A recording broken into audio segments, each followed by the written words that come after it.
by Palestinian political analyst and humanitarian worker Mansour Shouman. Mansour, good to have you here with us on TRT World. See, we have been covering this conflict since it began, but this is perhaps the first time I am seeing a change when it comes to Western voices condemning Israeli atrocities. Would you agree with that?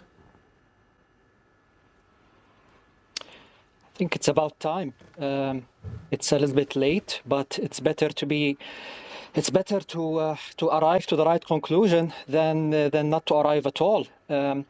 Since 2nd of March, not a single truck has come into the Gaza Strip.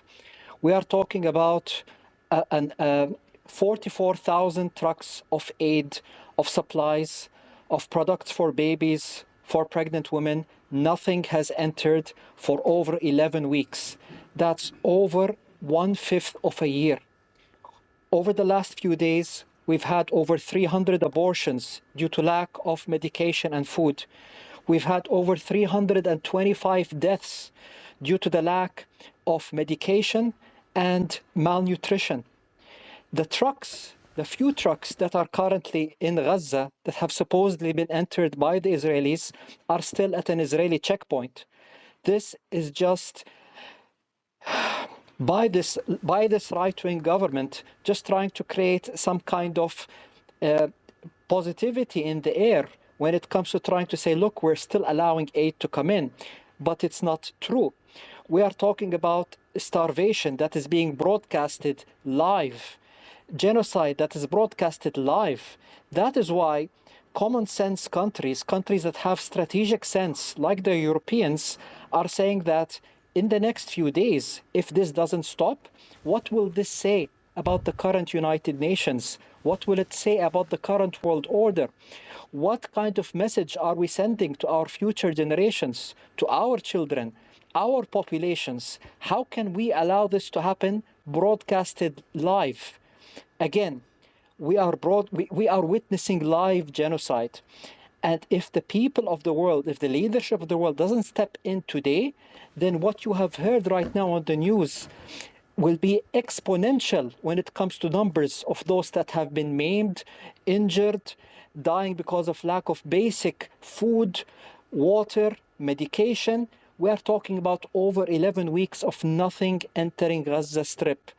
When can we put a stop to this? What are we supposed to do right now? What are the people of Gaza supposed to say except broadcast their genocide live to the world and ask for action?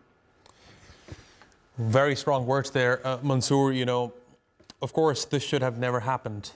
Tens of thousands of babies, children have already been killed in the Gaza Strip, and now we were running a scrap saying that 14,000 babies could die in the next 48 hours, according to the United Nations, if aid doesn't arrive to Gaza. And right now, we are not hearing any sort of positive reports when it comes to arrival of that aid. You know, let me ask you this one question, because I personally have thought about it many times. This onslaught is happening. More than 50,000 Palestinians have already been killed. Hundreds of people are dying, being killed by Israel on a daily basis in the Gaza Strip. And I mean, if you look at the political dynamics right now, it's not coming to an end anytime soon. I wonder, what do you think generations after us will look at this? How do you think they will reflect on this? Because certainly our generation has failed in stopping this, but how do you think history will remember this? I think it's still not too late to act. I think we should always remain positive. And at the end, the right thing always happens. Look at what happened in South Africa. At the end, the right thing won. What Israel is proposing now, with the backing of the United States, by the way, in terms of getting aid, is similar to what the Nazis did in concentration camps. They want to make Gaza Strip divided into different concentration camps and start feeding them scraps of food and water and medication to whoever they want, whenever they want.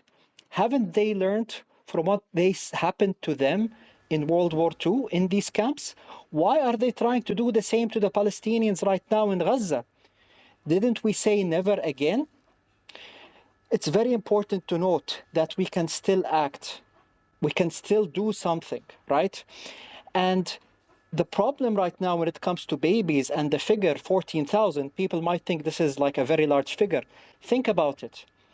Hundreds of women have laid birth to newborn babies. These women, unfortunately, due to the malnutrition, cannot give breast milk to these children. And there is no milk powder, there is no milk products for these babies. And there are thousands of such babies all around Gaza Strip right now, with no breast milk, with no vaccinations, with no medications, with polluted water. Then those most vulnerable of the population, the babies, unfortunately will die. And this is at the hands of the leadership of this world that isn't able to put a stop to Netanyahu and his right-wing government. I think it's not too late. I think if we act now, we can do something. The Palestinian people in Gaza continue to prove their resiliency to the world. However, we need to act because history is writing, and years down, we will be watching this interview and our generations will ask, what did we do? What did our parents do? What did our grandparents do to make sure that whatever happened during World War II doesn't happen again in Gaza? Fascinating insights. Mansour Shouman, thanks very much for joining me here on TRT World. I appreciate your taking out the time.